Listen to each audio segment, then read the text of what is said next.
Welcome to the Nola podcast. Raw, honest, relatable experiences that help us grow. Are you subscribed? If not, what are you waiting for? Go! And please, leave a review and help us grow while you're at it. Thank you.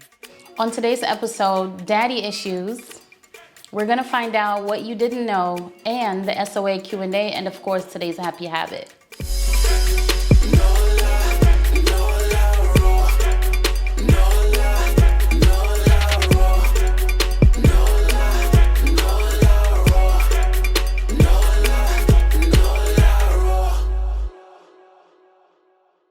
December 2015. I woke up, did my stretching routine, and thank God for a beautiful day. As I was brushing my teeth, I checked my flight to see if the heavy rain had caused it to delay. That's when I realized that my flight was leaving much earlier than I thought. I started rushing because I had to drive my son to my mom before I went to the airport. We got ready, and as I was running with him to the car, the strong winds blew my umbrella away.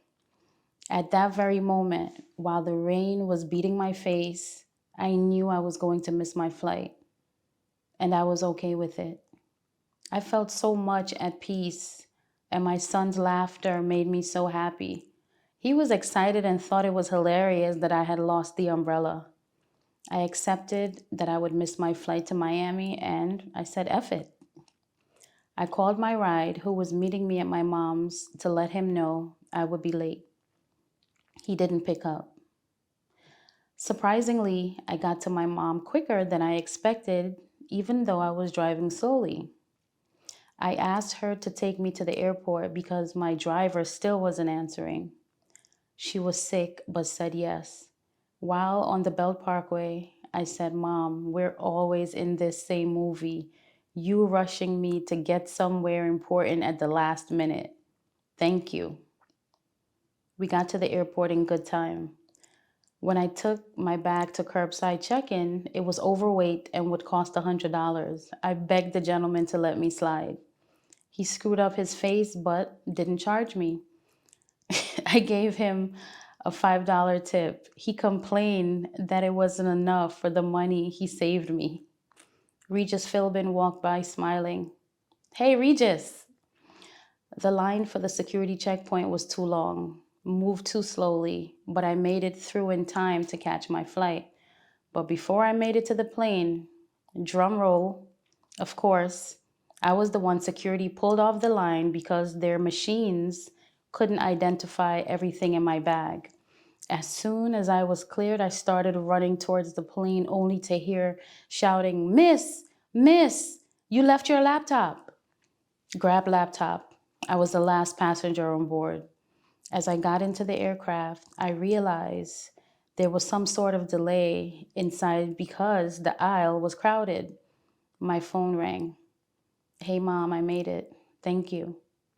It became so apparent to me that in this beautiful moment, my mom connected to pray, and she's always covering me. I drifted slowly up the aisle and felt blessed to have her. She meant well, and she showed it. I'm blessed. The person who was supposed to sit next to me wasn't in their seat, so I had all of that room to do I don't know what. Yay! Takeoff time came quickly. It was our turn to ascend, and as the plane was speeding up, it suddenly slowed down and made a U-turn. What now?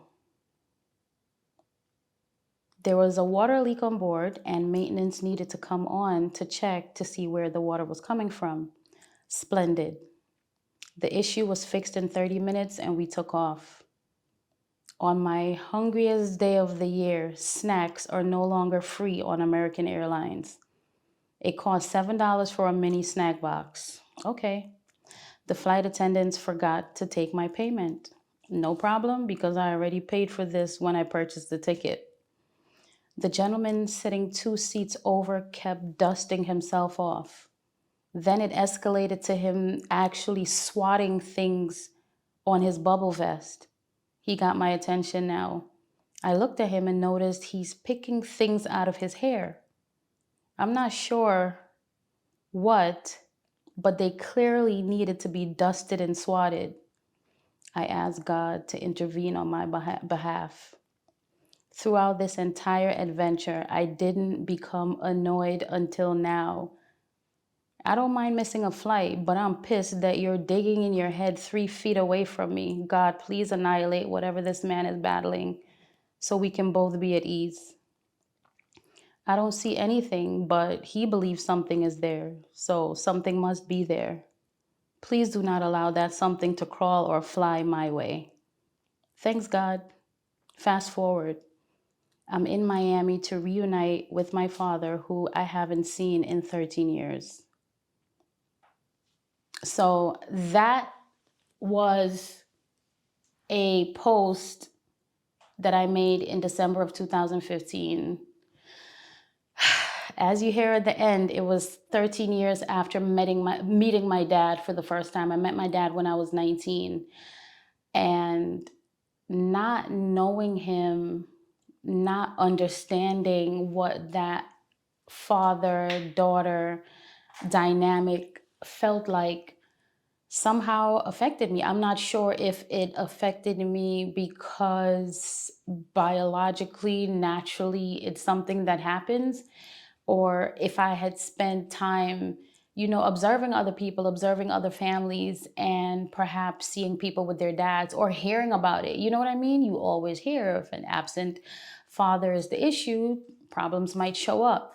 So that might have been the issue that caused me to feel that super intense, deep void of not having a dad. And it definitely affected my relationships in different ways, different types of relationships. But in 2013, 2014 or so, I was sitting in a car with a gentleman who I was dating at the time. And he said to me, it seemed very difficult for you to accept somebody taking over and supporting you and helping you.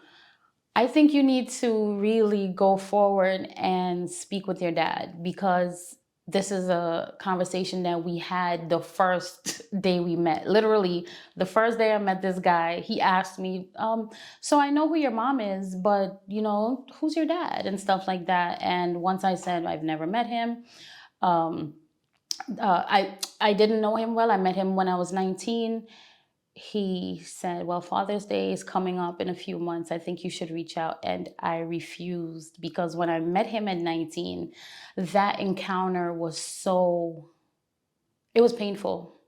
It was painful. That's the word that I'm going to put into a nutshell. And very disappointing, because when you go your whole life not knowing your parent, you kind of create this fantasy in your head of what it would be like when you finally meet them, right? You think, oh, this is going to be great. We're going to meet, we're going to talk, we're going to heal, and we're just going to ride off into the sunset and live happily ever after. It's not like that. It's not always like that, and it definitely wasn't like that for me. It was a difficult encounter because of many, many reasons, which I will tap into more throughout this season. I definitely plan on continuing this story of what actually happened once my dad was in my life, when we started to build a relationship, and how it's going now. Make sure you tap back in and stay tuned for part 2 and part 3 of Daddy Issues. But we're about to jump into, I'm sorry to cut this story short, but I need to keep y'all suspended for a second, because the story is big, the story is long, and I promise you this episode, I wouldn't do any justice just squeezing all of it into this first conversation. But this is part 1, 2 additional parts are coming up, and I want to jump into our next segment. Did you know? Did you know? Well, actually, I probably shouldn't even frame this question this way. I'm curious to know what you know, what your theory is, what your opinion is. I've noticed, no shade to anybody, This is just an observation, and I'm very, very curious, right? I like to start conversations about all types of things. So when I look back at photos of older Caribbean people or old photos from back in the day, I noticed that people hardly smiled. Seriously, people hardly smiled. People were just super serious.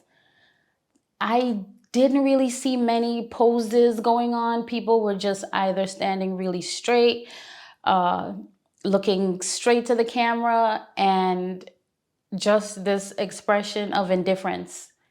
I'm curious. I've always wanted to know, why aren't people smiling? And you know what I noticed also when I started connecting with people in Guyana on Facebook, I had a lot of experiences where people were like, she does a lot in her picture. She be doing the most, always doing this, always doing that. I'm just curious to know your opinions and your theories on this. Why do you think that was? Email me, talkwithnola@gmail. Talk, TALK, with WITH, Nola, NOLA, @gmail. Talkwithnola@gmail. Email me. It doesn't have to be anything scientific. It doesn't have to be anything deep. It could be, I think they were scared, or whatever it is. It could be a one line. It could be just a super simple theory. Email me, let me know your thoughts, and we're definitely going to be unpacking this on Instagram and Facebook and YouTube. All right, make sure you hit me up. Let me know your opinions and theories. Okay, so now on to the SOA Q&A.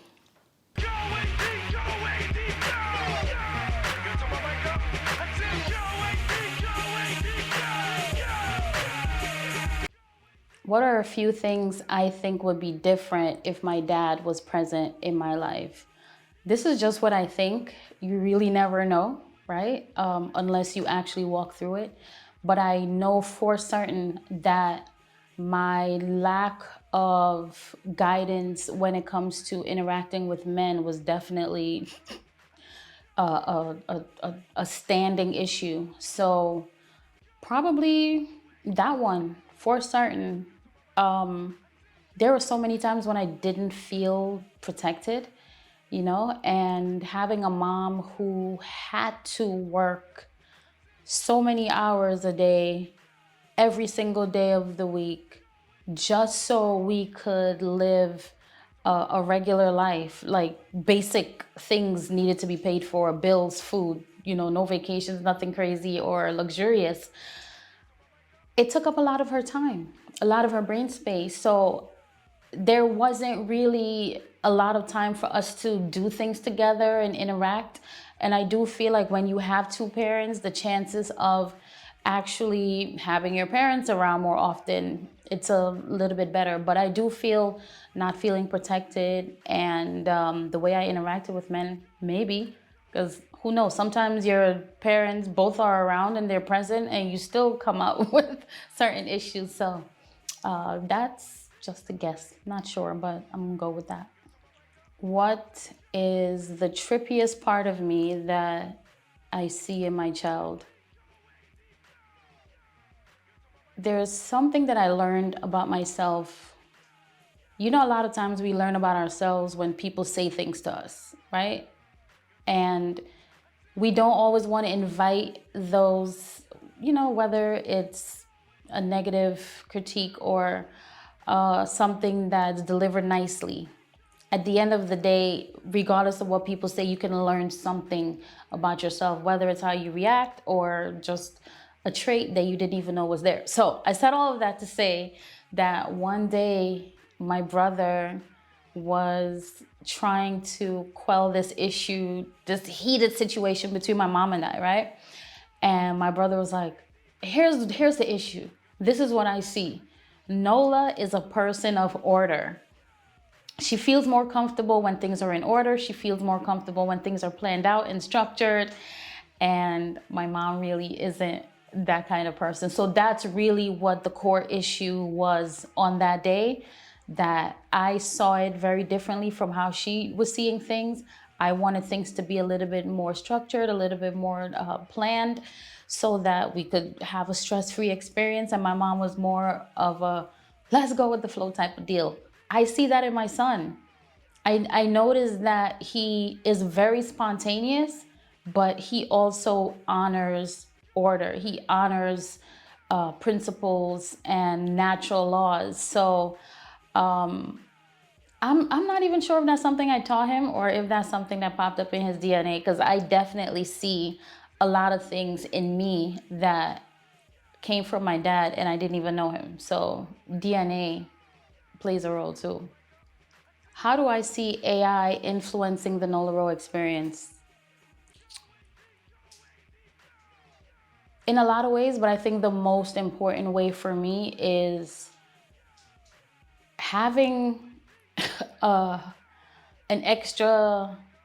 having extra support on the team without having to pay someone a full salary. That to me is a huge it's a huge help, because it creates a more seamless, a less stress-free, a more seamless and a stress-free experience when it comes to creating, and definitely when it comes to connecting with people. This experience is really about creating and connecting. All right, so today's happy habit. I just got really loud for no reason. Well, the reason is probably because I'm talking about a happy habit. Knowing when to be quiet. Let me explain. It's not always knowing when to be quiet in a conversation.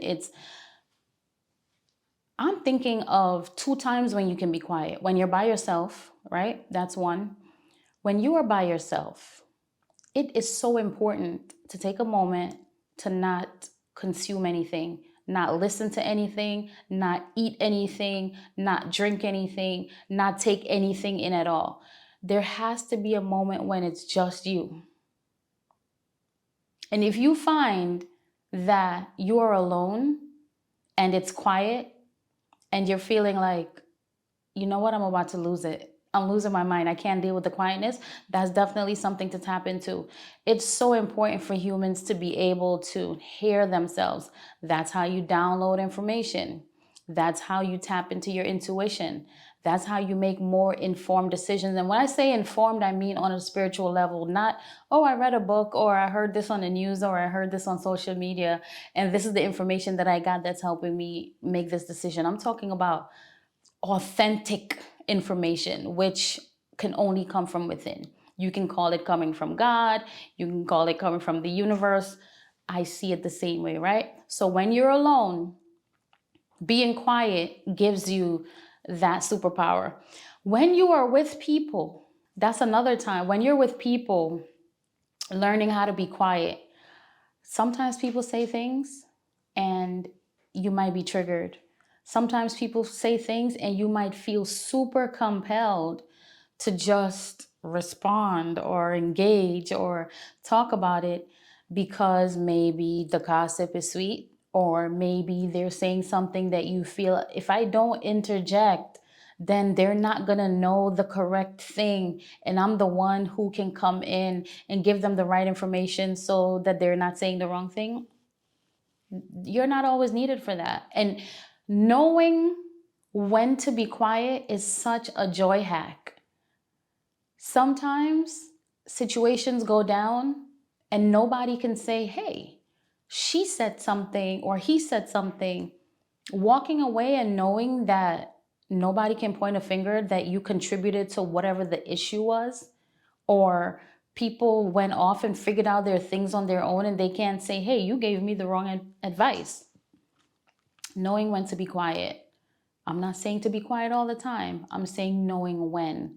It really produces such joy because, one, you're bringing peace to yourself, you're eliminating drama, and when you're by yourself and you're able to tap into your intuition and download information from the source, you feel empowered. I'm telling you, you feel like a super person because you're like, here I am sitting here without a book, without a TV, without a person, and I just learned something out of thin air. Try it. Thank you for tuning in to the Nola Experience podcast. Created and hosted by Nola. Produced by Take Action Media. Theme song by Mr. Melee.